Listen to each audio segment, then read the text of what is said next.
বিগত সময়ে আওয়ামী ফ্যাসিস্ট শক্তি দ্বারা কিন্তু অনেক মানুষকে হত্যা করা, গুম করা আমরা দেখেছি আমাদের সামনে। জুলাইয়ে আমার ভাইদেরকে কিভাবে হত্যা করা হয়েছে আমাদের সামনে করা হয়েছে।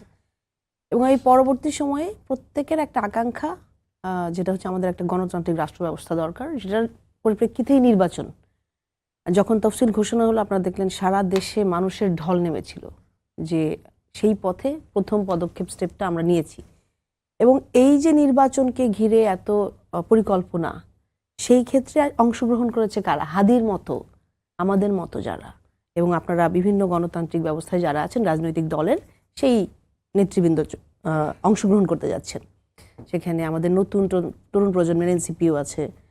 হাদির মতো যারা সোচ্চার কণ্ঠস্বর, হ্যাঁ, ফ্যাসিবাদের বিরুদ্ধে মানে এর আপোষহীন, তো এইরকম কণ্ঠস্বরকেই টার্গেট করা হয়েছে। এবং আপনি দেখেন এই হুমকিগুলো কিন্তু চলে আসছিল। এই কথাটা কিন্তু এমন ছিল না যে আমাদের মধ্যে চলমান ছিল না, অনেকদিন যাবতই এটা চলমান, ঘুরছে কথাটা, সব জায়গায় ঘুরছে যে তারা অনেক কিছু করতে চায়, দেশের মধ্যে অরাজকতা সৃষ্টি করতে চাচ্ছে। দেশের বাইরে থেকেও দেশের মধ্যে যে অপশক্তির অংশ রয়ে গেছে তার দ্বারা কিভাবে বিশৃঙ্খলা সৃষ্টি করা যায়, জননিরাপত্তার ক্ষেত্রে আরো কি কি আসলে ক্ষতিকারক কি কি করা যায়, সেইগুলোই তাদের আসলে জল্পনা কল্পনা চলে। কারণ বাইরে থেকে দেশের মধ্যে, এর বাইরে আসলে কিছু করা তাদের পক্ষে সম্ভব না।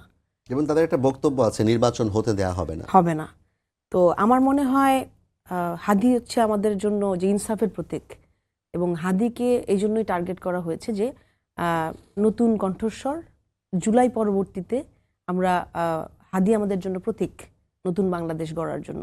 তো সেই কারণেই হাদিকে টার্গেট করা হয়েছে। এবং এর সাথে সংশ্লিষ্ট যারা আপনি দেখেছেন যে যাদের ইনভেস্টিগেশনে এসছে, ছাত্রলীগের যারা এটার সাথে থেকে খুবই ওয়েল প্ল্যান্ড ওয়েতে কিন্তু টার্গেট করে এইভাবে কিলিংয়ের মিশন নিয়ে তাকে শুট করা হয়েছে।